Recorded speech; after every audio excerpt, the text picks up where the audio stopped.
Allora andiamo subito a capire come è nata l'idea e se si sposa anche con la filosofia di questa azienda e qual è.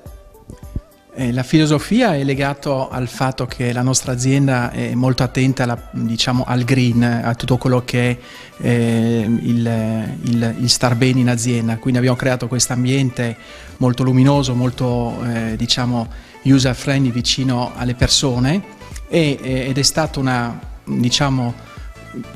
molto semplice arrivare anche a portare i nostri amici a quattro zampe. Abbiamo iniziato il nostro percorso 2 anni fa in questa nuova sede dove abbiamo molto puntato al green, quindi abbiamo tanto verde all'interno, tutto completamente legato alle luci LED, insomma tutta una situazione legata appunto al star bene ed è stato, come dire, una situazione che è venuta da sola, perché il mio socio aveva appunto questo animale, anzi prima è partito con un nostro collaboratore, dopodiché si è trovato bene e quindi abbiamo portato anche il cane del nostro socio e quindi sono diventati le nostre 2 mascotte, insomma, non stanno bene, sono integrati e stanno bene con noi e diventano parte proprio della nostra azienda. Beh, la novità è stata che effettivamente il portare il cagnolino ha portato un sorriso, no? Nella nostra azienda e quindi un po' tutti sono stati contagiati da questa piccola iniziativa che poi ha assunto il ruolo proprio di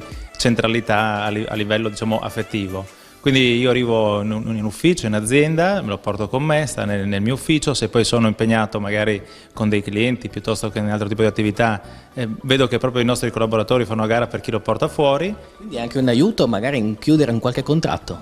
Assolutamente sì, perché poi è chiaro che un cagnolino, poi è chiaro che il nostro magari ha un carattere un po' così, un po' estroverso e simpatico, aiuta comunque a stemperare il clima e a mettere magari sui giusti binari che sono quelli poi anche legati all'entusiasmo e al piacere di stare assieme.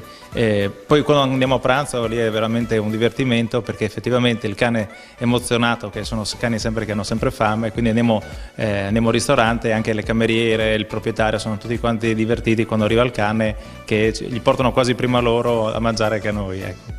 Insomma, la giornata al lavoro, però comunque con il proprio amico rispetto invece a chi deve abbandonarlo da solo, confinato a casa. Assolutamente sì, io dico a tutti quelli che mi conoscono che è stato veramente un bel investimento, ha portato un sorriso, ha portato un po' di serenità e sicuramente un modo anche ogni tanto per stemperare un po' lo stress della routine quotidiana lavorativa. Ecco.